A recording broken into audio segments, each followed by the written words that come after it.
In March 2014, in Washington, D.C., 8-year-old Relisha Rudd went out with a 51-year-old man and never came back. Relisha lived with her siblings and mother in deep poverty.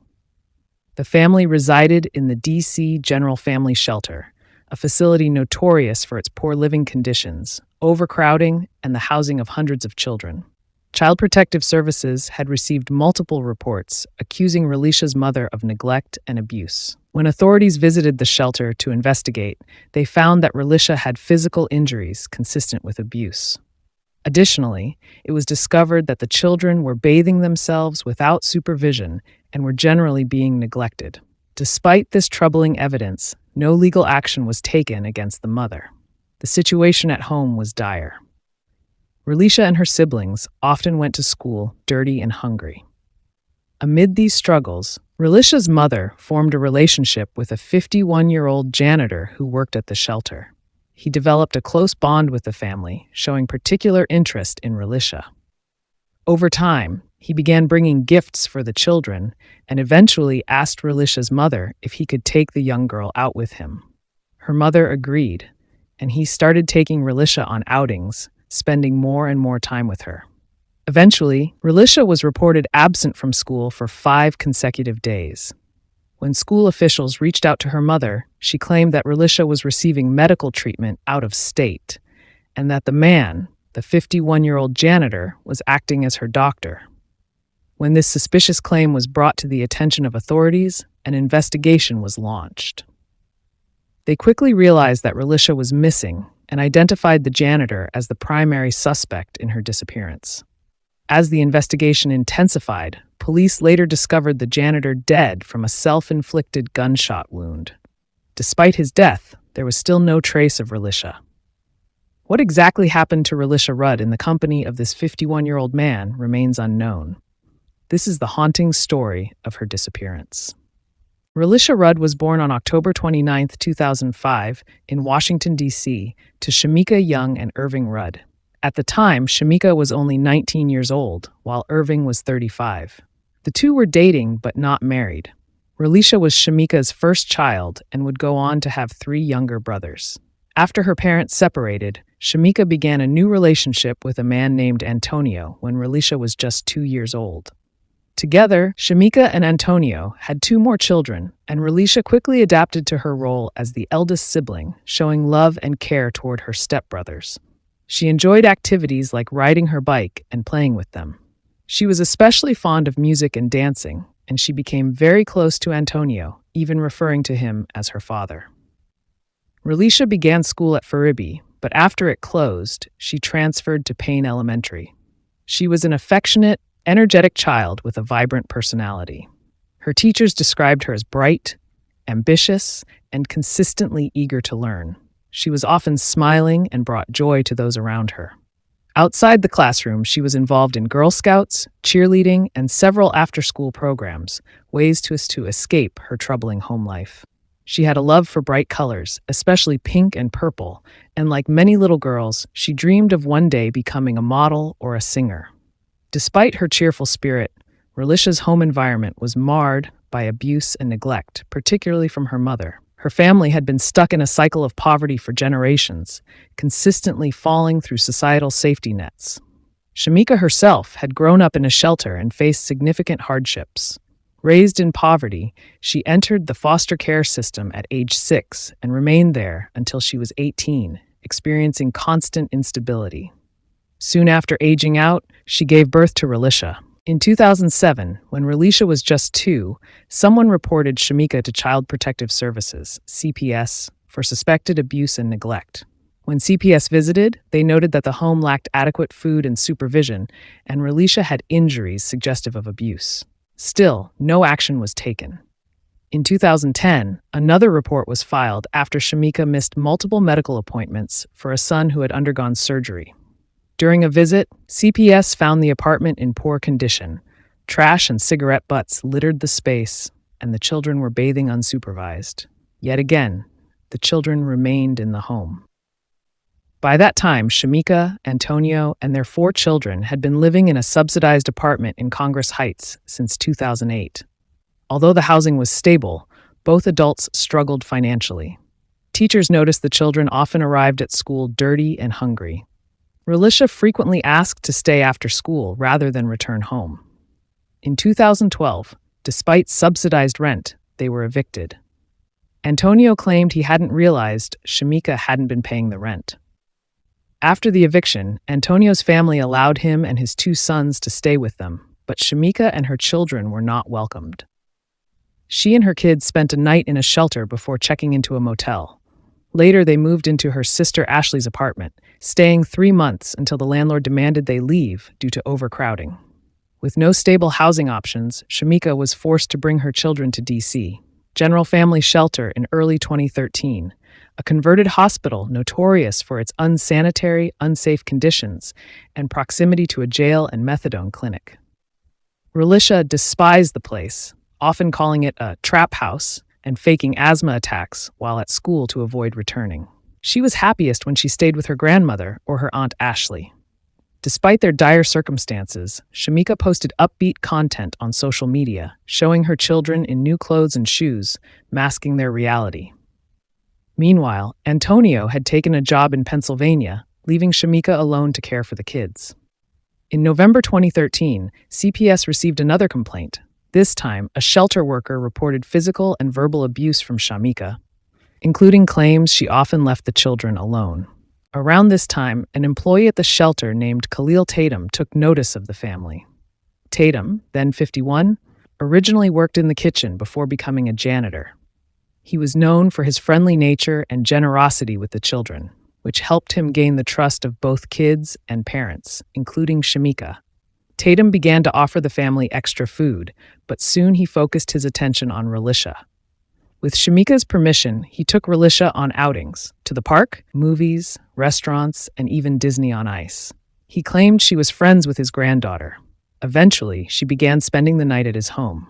Relisha's grandmother, Melissa, was initially concerned, but after meeting Tatum, she relaxed her suspicions. Over time, Tatum's visits with Relisha increased.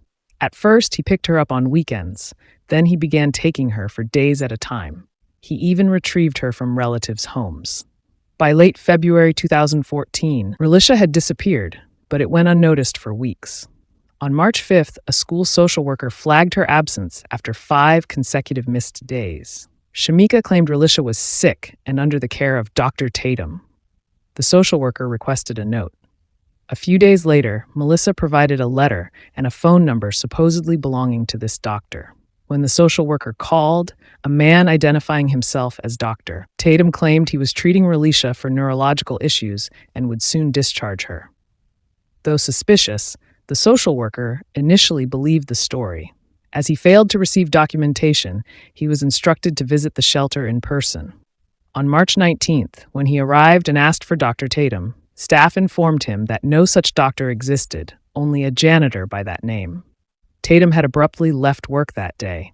It quickly became clear that Relisha was missing. Police were notified, and Shamika was questioned. She denied Relisha was missing and claimed she was in Atlanta with Tatum at a medical conference. Melissa echoed this, saying Relisha was with Tatum. But when she tried to retrieve her, Tatum was gone. Soon, the family began blaming each other. Shamika accused her mother of handing Relisha over, while Melissa denied involvement. Determining Relisha's last known whereabouts proved difficult. On March 19th, police attempted to call Tatum, but his phone was off. The following day, authorities issued an Amber Alert, 18 days after Relisha was last seen. That same morning, Tatum's wife was found shot to death in a Red Roof Inn hotel room. Police suspected Khalil Tatum was involved and a warrant was issued for his arrest. A $45,000 reward was offered. Later, Tatum's car was found in Hyattsville, Maryland, but neither he nor Relisha were inside. Investigators reviewed surveillance footage. On February 26, 2014, Tatum and Relisha were seen together at a Holiday Inn Express. A few days after the initial sighting, Relisha was once again captured on hotel surveillance footage, this time at a Days Inn on March 1st. The police made the footage public, hoping that someone may have seen Khalil Tatum with her. As the investigation intensified, no one had seen Relisha since the beginning of March, making it even more urgent to locate Khalil Tatum if there was any hope of finding her. Shortly after the video's release, Tatum was added to the FBI's most wanted list. Investigators received intelligence suggesting he might be heading to Atlanta, so search efforts were concentrated there. Authorities then uncovered that on March 2nd, the day after Relishia was last seen on surveillance, Tatum had purchased large 42-gallon trash bags from a Home Depot in the area. Notably, in the days-in footage, Relishia is seen entering the hotel but never seen leaving. Investigators searched the hotel room where they had stayed but didn't find any physical evidence of foul play. Still, both the police and FBI strongly suspected that Tatum had killed her. As the public learned more about the details surrounding Relisha's disappearance, Shamika Young, her mother, faced harsh judgment rather than support. Many blamed her for what had happened to her daughter. The very day Relishia was officially reported missing, Shamika's 3 sons were taken from her and placed into foster care. Due to mounting public scrutiny and backlash, Shamika gave very few interviews about the case. Outrage in the D.C. area grew, not only toward Shamika, but also toward the numerous systemic failures that left Relishia vulnerable to someone like Tatum. He had an extensive criminal background, including multiple prison sentences. On April 1st, 2014, police searching Kenilworth Park found Khalil Tatum dead from a self-inflicted gunshot wound inside a shed. The weapon found beside him was confirmed to be the same gun used in the murder of his wife. Although the search for Tatum was over, there was still no trace of Relishia.